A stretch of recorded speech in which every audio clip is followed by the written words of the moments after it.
नमस्कार दोस्तों, आप देख रहे हैं अनुभवी आंखें न्यूज और मैं हूं आपके साथ संतोष गुप्ता।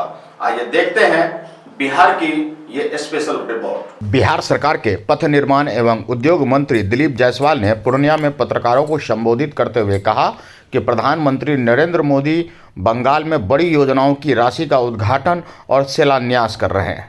बता दें कि बंगाल के साथ साथ देश को भी सौगात दे रहे हैं। इस बाबत पूर्णिया में प्रधानमंत्री का आज ट्रांजिट विजिट था। विपक्ष पर हमला बोलते हुए श्री जायसवाल ने कहा कि जनता ने 5 साल के लिए उन्हें छुट्टी दे दिया है और 5 साल वो अपने संगठन पर ध्यान दें। पूरे बिहार के अंदर पथ निर्माण विभाग रोड का जाल बिछा रही है और रोड के क्वालिटी की भी चिंता कर रही है। और अभी आपने देखा होगा कि 5 एक्सप्रेस हाईवे बनाने का बिहार ने फैसला लिया है और बिहार से 3 सदस्यीय टीम जो है, जिसमें सेक्रेटरी पथ निर्माण विभाग भी महाराष्ट्र और उत्तर प्रदेश का दौरा किए हैं। अध्ययन दल ने अपना रिपोर्ट दिया है और पूरे बिहार को 5 एक्सप्रेस हाईवे बना करके यात्रा को सुगम किया जाएगा। और जो हमने एक वादा किया है बिहारवासी से, करोड़ों लोगों ने उसको देखा है। बहुत से स्टेट के मुख्यमंत्री और बहुत लोगों ने इसको सराहने का काम किया है। गड्ढा बताओ इनाम पाओ। और आज पूरा देश इसको देख रहा है कि बिहार ये काम कैसे करेगा। कोई असंभव काम को संभव करना ही काम कहलाता है। किसी असंभव काम को संभव कर देना, उसी को काम कहते हैं। तो मैं उन्हीं चीज पर विश्वास करता हूं।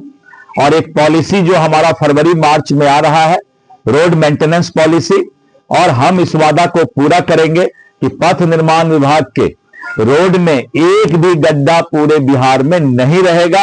रोड मेंटेनेंस पॉलिसी के तहत 72 घंटे में रोड एम्बुलेंस जाकर के उसका इलाज करेगा और रोड को बेहतर बनाने का काम करेगा। तो ये असंभव को संभव करके बिहार पूरे देश में रोल मॉडल बनेगा कि पथ निर्माण विभाग का रोड एक भी उसमें गड्ढा नहीं होगा। तो ये हमने बिहार से वादा किया है। 5 एक्सप्रेस हाईवे हम बना रहे हैं और इसके साथ साथ पूरे बिहार के अंदर जो हमारे रोड, आज पुराने जमाने का जो रोड बना हुआ था, अब उस रोड को चौड़ीकरण के लिए हम लोग आगे प्रस्ताव बढ़ा रहे हैं। अभी मैं जा रहा था मधुबनी होकर के और एयरपोर्ट जा रहा था, तो मैंने देखा कि मधुबनी के पास काफी जाम लगता है। आज हमने डीएम और अपने डिपार्टमेंट को, यहाँ के जिला पदाधिकारी को कहा है कि आप थाना चौक से, जो केआर थाना है ना, केआर थाना चौक से और आप जो है आगे तक उसको रोड के चौड़ीकरण का प्रस्ताव दीजिए, जिससे कि मधुबनी जाने का जो है, मधुबनी के पास जो जाम लगता है या दिक्कत होता है, और यहीं से रुपौली, धमदाहा, बनमनखी, बहुत से भवानीपुर और इधर से जो है मधेपुरा का रास्ता है, तो ये रोड हमारा चौड़ा हो, इसके लिए हमने प्रस्ताव मांगा है। कि बिहार में कानून का राज है। कोई भी अपराधी या कोई भी कल्प्रिट बच नहीं सकता। कोई गलती करने के लिए सोचेगा भी तो उसको सजा मिलेगा। इसलिए बिहार में कानून के राज में आपने देखा कि कल एसआईटी का गठन हो गया है और आप देखेंगे कि 72 घंटे में पुलिस की कार्रवाई और बिहार सरकार की कार्रवाई होगी।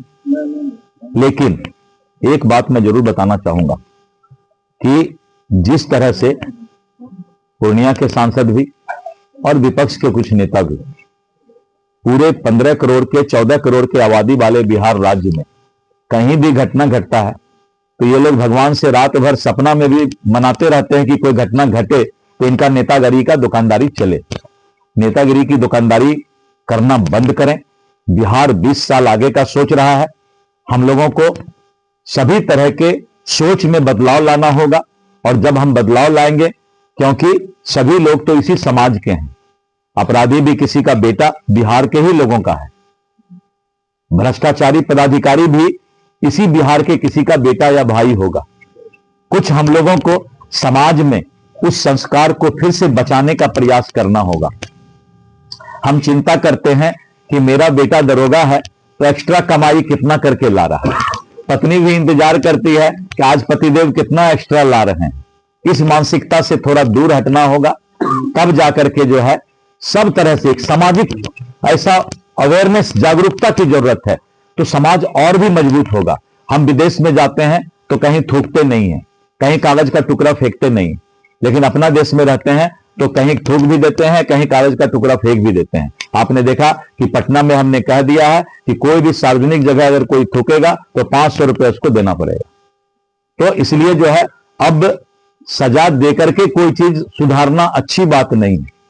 हेलमेट नहीं पहनता है तो हमारे पुलिस के ऑफिसर उनको गुलाब का फूल देके कोशिश करते हैं कि उनको शर्म आए। तो इस तरह करके सोशल मीडिया और मीडिया की भी बहुत बड़ी जिम्मेवारी, क्योंकि चौथा स्तंभ इसको कहा जाता है, तो चौथे स्तंभ को भी अब समय आ गया है कि कलयुग के इस समाप्त होने के समय में अब भगवान आपकी भूमिका को सबसे ज्यादा बढ़ाने वाले हैं। अभी तक कलयुग में सबसे काम ले रहे थे, लेकिन सतयुग लाने का काम ये सोशल मीडिया और मीडिया ही करेगा, जो अवेयरनेस का काम करेगा। तो आप लोगों से भी अनुरोध है कि समाज के अंदर कैसे संस्कार फिर से बने, इसके प्रयास करके बिहार के नाम को ऊंचा करना है, आगे बढ़ाना है, बिहार को विकसित करना है। यहाँ के सर्वाधिक लोकप्रिय नेता भारत के यशस्वी प्रधानमंत्री जी का आज पूर्णिया एयरपोर्ट पर आगमन हुआ। बंगाल मालवे में उनका कार्यक्रम है और उसी क्रम में उन्होंने यहां से हेलीकॉप्टर के द्वारा प्रस्थान किए और उसी बीच में उनका पूर्णिया आगमन हुआ है। प्रधानमंत्री जी ने बिहार का हालचाल पूछा। प्रधानमंत्री जी ने मुख्यमंत्री श्री नीतीश कुमार जी को और विकसित बिहार के सपना को पूरा करने के लिए जो प्रयास चल रहा है उसकी जानकारी ली। प्रधानमंत्री जी सदैव बिहार की चिंता करते हैं और 4 बजे शाम में उधर से लौटेंगे और उन्होंने बिहार के लिए केंद्र का जो डबल इंजन की सरकार बिहार में चल रही है और उसके बारे में उन्होंने बिहार के मुख्यमंत्री जी को अपनी शुभकामना दी है। अभी जिस तरह से महाराष्ट्र में बीएमसी का चुनाव और नगर निकाय का चुनाव जो हुआ है और करीब 20 साल तक लगातार जिस तरह से वहां पर भाषाई और क्षेत्रवाद का जहर फैलाने का प्रयास किया जा रहा था, भारतीय जनता पार्टी और महायुति गठबंधन थंपिंग मेजॉरिटी के साथ जो है और महाराष्ट्र में बीएमसी और नगर निकाय के चुनाव में जीत हासिल किया है, उसकी भी शुभकामना हम लोगों ने प्रधानमंत्री जी को दिया है कि प्रधानमंत्री जी के नेतृत्व में जिस तरह से पूरे देश में एनडीए गठबंधन आगे बढ़ रहा है और महाराष्ट्र का चुनाव हुआ है, इसके लिए उनको हम लोगों ने शुभकामना दिया है। कल नेशनल स्टार्टअप डे था और नेशनल स्टार्टअप डे में पूरे देश के अंदर 2016 में प्रधानमंत्री श्री नरेंद्र मोदी जी ने स्टार्टअप की शुरुआत की थी और आज 2 लाख से ज्यादा स्टार्टअप इस देश में काम कर रहा है। बहुत से युवा उद्यमी आगे आकर और अपने टेक्निक के जरिए नए नए उद्योग और साथ में electronic, AI technique, robotic technique को बढ़ावा दे रहा है। और कल प्रधानमंत्री जी ने दिल्ली से सभी स्टार्टअप को संबोधित किया है। अभी तक में करीब 75 लाख लोगों को इस देश के अंदर स्टार्टअप ने रोजगार भी दिया है। बिहार में करीब 2000 से ज्यादा स्टार्टअप अभी नए नए टेक्निक के साथ में और अपना काम शुरू कर दिए हैं। अभी तक हम लोग युवा उद्यमी को स्टार्टअप के लिए 10 लाख रुपए की सहायता राशि देते थे, जिसमें कोई इंटरेस्ट उनको नहीं लगता था। 4 लाख पहले देते थे और 6 लाख बाद में देते थे। और जब उनका स्टेज 2 में स्टार्टअप आगे बढ़ता था, उद्योग आगे बढ़ता था, तो 50 लाख के म्यूचुअल इस पर जो है बराबर का हम लोग उनको सहयोग देते थे। और जिस तरह से उद्योग को आगे बढ़ाने का काम किया गया था। बिहार सरकार एक प्रस्ताव ला रही है कि अब हम जो युवा उद्यमी को इंटरेस्ट फ्री 10 लाख रुपया मदद करते थे, अब उसको 25 लाख रुपया मदद करने की चिंता हम लोग कर रहे हैं और एक प्रस्ताव सरकार को भेज रहे हैं, जिससे बिहार के युवा बाहर नहीं जाए और अपना उद्योग और अपने टेक्निक को, अपने जो उनका इनोवेटिव है उसको बिहार के अंदर ही आगे बढ़ाने का काम करें। इथेनॉल की फैक्ट्री जो है पूरे देश के अंदर, अभी हमारा जो इंजन है ऑटोमोबाइल का वो E20 इंजन है। E20 इंजन में जो है 20% इथेनॉल का मिलावट किया जा सकता है और 20% इथेनॉल के मिलावट करने से पेट्रोल में हमारा पॉल्यूशन में भी काफी मदद मिलता है। पॉल्यूशन जो है पॉल्यूशन फ्री होता है, पॉल्यूशन कम होता है इथेनॉल के कारण। अभी हमारा नया ऑटोमोबाइल इंजन जो है उससे अपग्रेडेड आ रहा है। हम लोग चिंता सोच रहे हैं, पूरे देश की पॉलिसी की बात है, भारत सरकार इस पर सोच रही है कि जो 20% अभी मिलावट होता है उसको 22% किया जाए, तो ये इथेनॉल परचेज करने की समस्या दूर हो जाएगी और उद्योग को भी किसी तरह का कोई समस्या नहीं होगा। इथेनॉल जब भी परचेज करेगी तो भारत सरकार या वाइल कंपनी ही कर सकती है और वाइल कंपनी के पास अभी स्टॉक ज्यादा हो गया है, तो इस कारण से अभी हम लोगों ने एक बार रोक लगाया है। लेकिन भारत सरकार एक पॉलिसी लाने जा रही है और हम लोग उसके लिए काफी प्रयासरत है कि यह समस्या जल्द दूर हो जाए, तो फिर इथेनॉल के उद्योग को किसी तरह की कोई समस्या पूरे देश में नहीं रहेगी। उन्होंने कहा कि कोई दल तभी टूटता है जब नेतृत्व पर विश्वास कम होता है। आपने देखा कि दही चूड़ा भोज के दिन कांग्रेस पार्टी के कई विधायक उपस्थित नहीं थे। उन्होंने कहा कि विपक्ष के कुछ नेता पूर्णिया के सांसद रात में भी सपना देखते हैं कि बिहार में कहीं कोई घटना घटे ताकि उनकी नेतागिरी चलती रहे।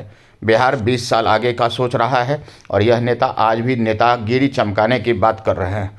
ममता बनर्जी पर भी उन्होंने कहा कि ममता बनर्जी और टीएमसी पर सुप्रीम कोर्ट ने जो टिप्पणी की है वह इससे स्पष्ट होता है कि केंद्रीय एजेंसियों पर अब ममता बनर्जी का भरोसा नहीं है, जो लोकतंत्र के लिए खतरा है। एक कागज़ और फाइल लेने के लिए जो हरकत ममता बनर्जी ने की है वह लोकतंत्र को शर्मसार करता है। आपको बता दें कि दिलीप जायसवाल खूब बोले और जमकर बोले। अनुभवी आंखें मीडिया नेटवर्क के लिए पूर्णिया से गौरव गुप्ता की रिपोर्ट। तो आज के लिए इतना ही। हमारे साथ बने रहिए और देखते रहिए अनुभवी आंखें न्यूज और पढ़ते रहिए अनुभवी आंखें अखबार।